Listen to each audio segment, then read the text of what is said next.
Hello everyone and welcome back to Lucky Loaders 15, where I'll be giving you 3 selections for tomorrow's racing. Now before we get into them, I quickly just want to apologise for not doing a video over the last week or so. I've just had some time off from work and I was just using the time to recharge the batteries, take a little bit of a break, but I'm back now and hopefully we can have some winners for you for the rest of December. So let's get into it then. Like I say, 3 selections for tomorrow's racing, and we're going to be going to Exeter for the first one of them in the 105 with a horse here called Champagne Court. He's currently available at 15 to 2 with SkyBet, who offer him 4 places on this race. I'm going to recommend a 0.5 each way selection here. Now this horse Champagne Court has shown a little bit of ability this season on a couple of occasions. His last effort came at Sandown when he finished third, and I didn't think he ran badly that day. That was over 2.5 miles. This trip tomorrow is over 2 mile 2, which I don't think, to be honest with you, is a bad move. He's going to be ridden prominently, and it might just turn into a test of stamina over this trip. So I do think the drop back in trip should be no issue to him. But like I say, his mark of 126 I think is definitely within his circumference. If you go back through some of his form, he was actually quite a progressive horse for Jeremy Scott at certain points during his career. He did well over hurdles, but then he went over fences as a novice, and his first couple of runs were very good, and then he ran okay at Cheltenham a couple of times, but he never really kicked on, and maybe he was just a little bit high in the weights. But over the last 18 months or so, he has really plummeted down to a workable mark. He's now down to a mark of 126, which is the same mark he ran last time at Sandown. But if you go back further through his form, he finished second in the Silver Trophy at Chelmsford off this mark, where he was beating the likes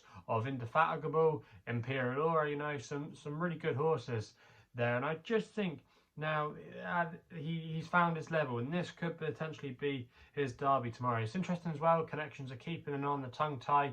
He wore it last time for the first time at Sandown, and he obviously seemed to respond to it quite well. Jeremy Scott's team haven't been in the best of form, you have to say. They haven't had a winner since October, but a few of their horses have been hit in the frame, and it's probably only a matter of time before the floodgates open. So I do think this horse has got a good chance tomorrow if he's ridden in a good, prominent position. Maybe not necessarily making the run-in, but if he's just there tracking the pace, maybe in about 3rd or 4th, I think that would be ideal for him. The ground's drying out a little bit as well.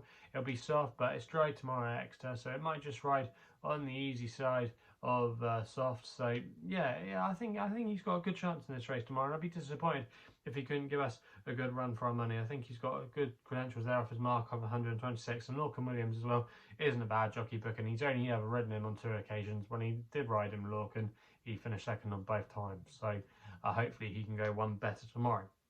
We then go over the RSC to my next best, which runs in the 3 o'clock at Naas with a horse called Sir Argus for Patrick Mullins and Willie Mullins, currently available at 13 to 8. I'm going to recommend a 1-point win bet here as my next best of the day. Now, I don't normally tip in Irish bumpers, but I just thought Sir Argus was a really interesting horse, and I was sitting down and analysing this race earlier, and to me, I just thought Sir Argus potentially, if they fancy him tomorrow, he could potentially go odds on, because if you actually look at his pedigree, he is bred for bumpers. His dam was a bumper winner, and if you look at some of his siblings, his half brother was Brahma Bull, who's been a good servant to the yard of Willie Mullins over the last few years. I think he ran a big race in the Ladbrokes Trophy, if I'm correct in thinking, this year. He was a bumper winner on his first start. You also had a horse in there called Grand Mogul as well for Nicky Henderson.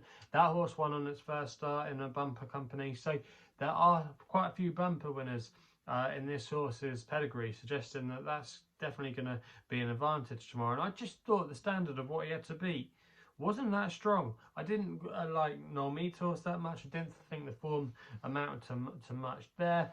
Gordon Elliott's horse as well was a bit too keen when we saw him at Punchestown. Obviously, you have to respect him for being from Gordon Elliott's yard, but I'm just not sure about him. Just with the Mullins team coming into some real good form now, and this horse having lots and lots of bumper winners in his pedigree, I think he could go off shorter, and if you can get to the 13 to 8 tomorrow, I think that could be a good price. I just thought he stood out, and I'm quite excited to see how he gets on tomorrow, especially from his pedigree. So he's going to be my next best of the day. We then go to the Nap, which runs in the evening action at Chelmsford in the 6 o'clock.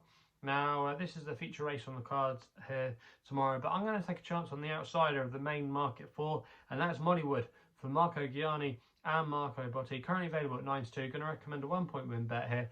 Now, I thought the market had this race a little bit wrong.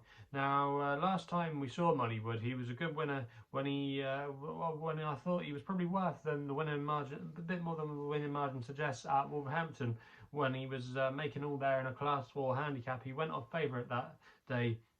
In that race, he was 11-8 favourite, but he did grind it out from the front very well, and I thought he was always just doing enough and could potentially have a little bit more in his locker. He's raised £2 for that victory, and I think he's got a bit more to come. He's from a family as well that does very well on the all-weather. Both his siblings have won on the all-weather over middle distance and staying trip, so that shouldn't be a problem tomorrow. And I think he'll go forward under the hands of Marco Gianni. Marshall Plan could be a pace angle, but he normally just likes to take a lead and sit off the pace. And that race last time that Marshall Plan ran in was won by Bascula, who's the current favourite in this race. And also as well, you had Napatandi of Andrew Bolden's. I'm just a little bit unsure on the form of that race and how it was run. I just think they went a little bit too hard. And I just think Moliwood tomorrow, they might all be happy to follow his lead, and if he does go slow and set sectionals that suit him, I just thought at 92 here, he was a little bit overpriced, and especially with his all-weather record. 2 wins from 3. Okay, they were both on the Tapeta, but I think he'll be fine on the polytrack surface. I really do.